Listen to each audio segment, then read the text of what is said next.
Hello, everybody. I'm Bill Anderson. Alongside me, the head football coach at Shelbyville Central High School, Jud Dryden.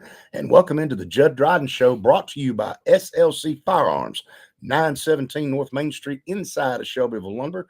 Go to the plumbing, hang a right, and it's right there. 931-684-5731.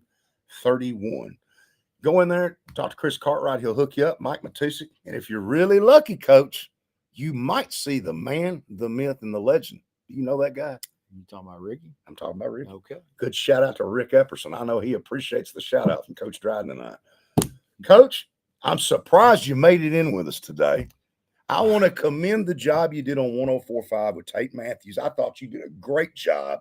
It was a great chance to give our program exposure to the Nashville media, and I thought it was great.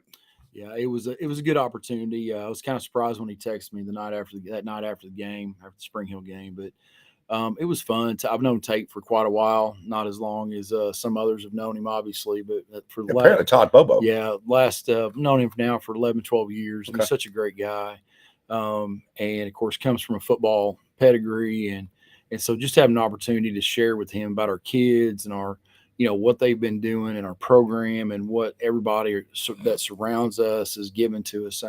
It was just, like I said, it was a great opportunity, and we were incredibly blessed to be able to have it. Now, one thing about Tate is he's in it for the kids. He's in it to get the right exposure. He's not in it for himself. Right. Does a really good job interviewing. It's a great show on Saturday mornings. I listen to it every Saturday morning. You get your scores and your updates. But, Coach, Spring Hill and Shelbyville, 44-23. I don't think the score was as close as the score indicates. The game was quite as close. But kind of a sloppy game with homecoming and coming off a bye week. Mm-hmm.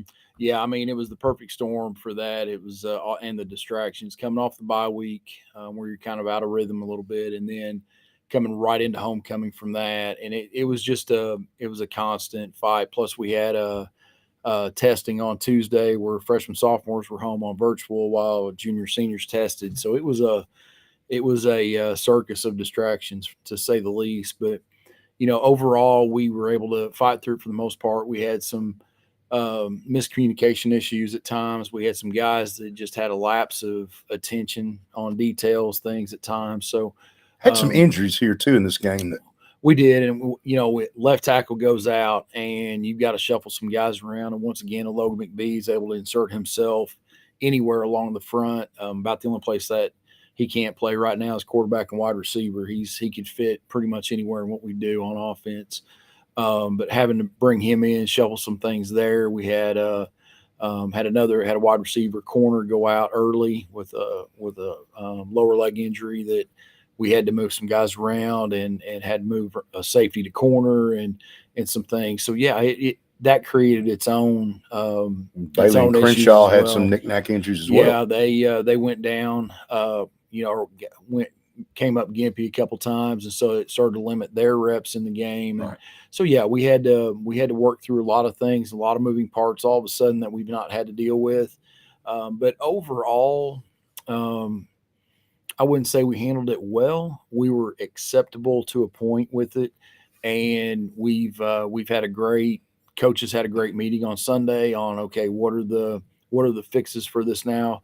You find out in a situation like that, it's kind of like Mike Tyson said, everybody's got a plan until you get punched in the face. That's right. You're hitting them out. So that was kind of our punch in the face, is getting hit with those injuries that we had. So the plans that we had in place for that didn't necessarily pan out the way that we had assumed or hoped that they would. So we were able to come back and readjust. And it's nothing more than a growth process in that. We overcame several things in that game, still played well on offense, and were played well enough on defense, even though one of those miscommunications led to a very easy touchdown for them at the end of the first half.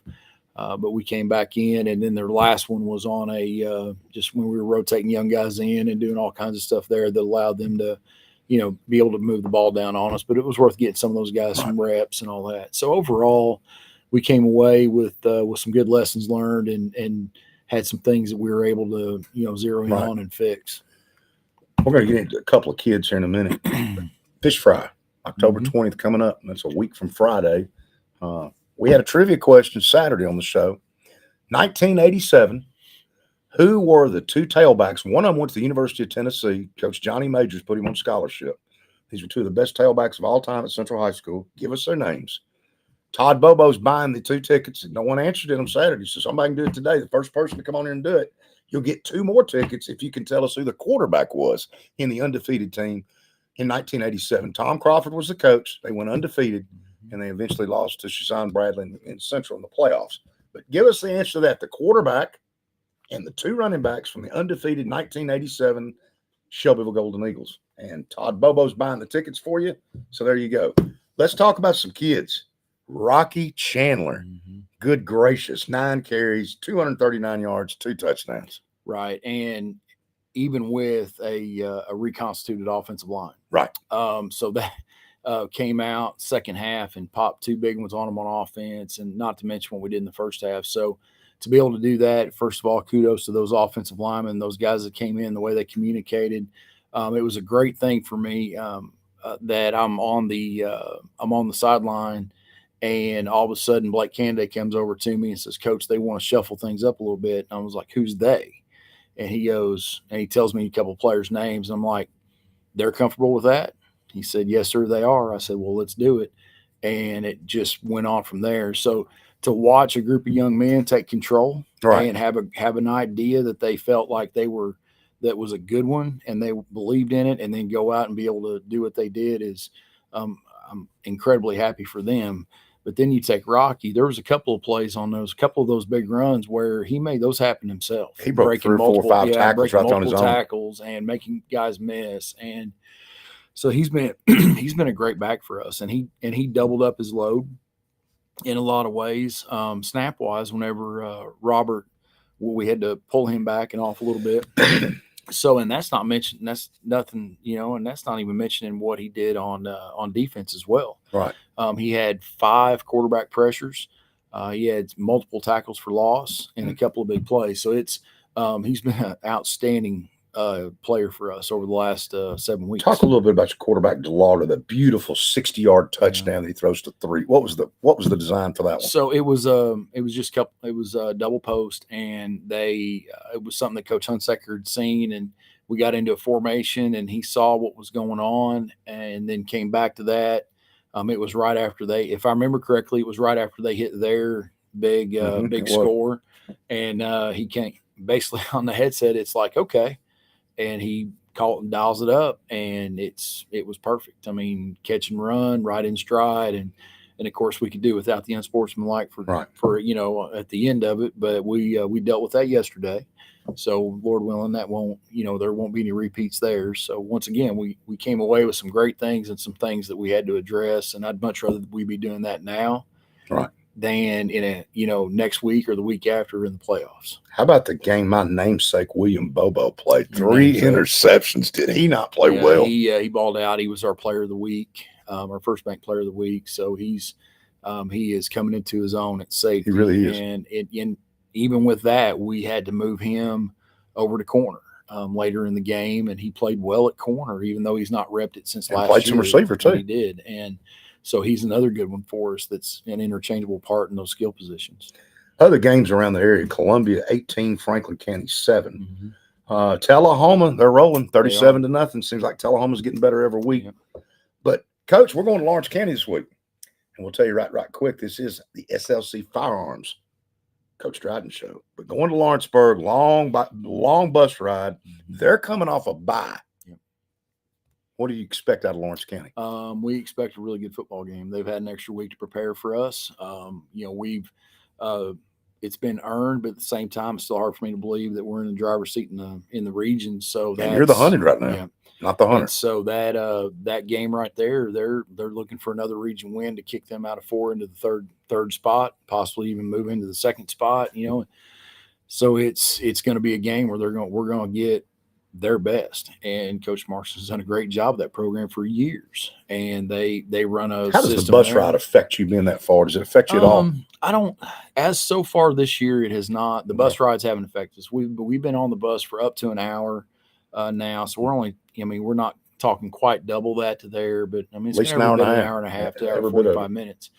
But the bus ride does nothing more than replaces the quiet time throughout that we have pregame anyway. Right. I was telling one of our coaches last week that the home games drive me insane. I start getting fidgety because, I feel like I should be up and doing something because I'm sitting in my office. Right. Whereas on a bus ride, nobody cares that I'm not doing anything because it's, so yeah, it's just one of those things that you just deal with. And the kids have been good at it. I mean, nowadays they've got all kinds of stuff for distractions and whatnot that we wouldn't have had when we played. So they tend to handle it well, and we'll get there a couple hours, about 2 hours early. That way they'll get good and loosened up before they even go out for warm up. So we should be fine on that aspect of it. It's just being mentally ready to play Lawrenceburg. The last 2 games will be at home. This is your last road game of the season, and we'll remind Yep. everybody about October 20th. There's the tickets. The trivia question is 1987. Who were the tailbacks on the undefeated Shelbyville football team that lost to McMinn County? Tom Crawford was the coach. That's 2 tickets. If you can name the starting quarterback, that's 2 more tickets, courtesy of Todd Bobo.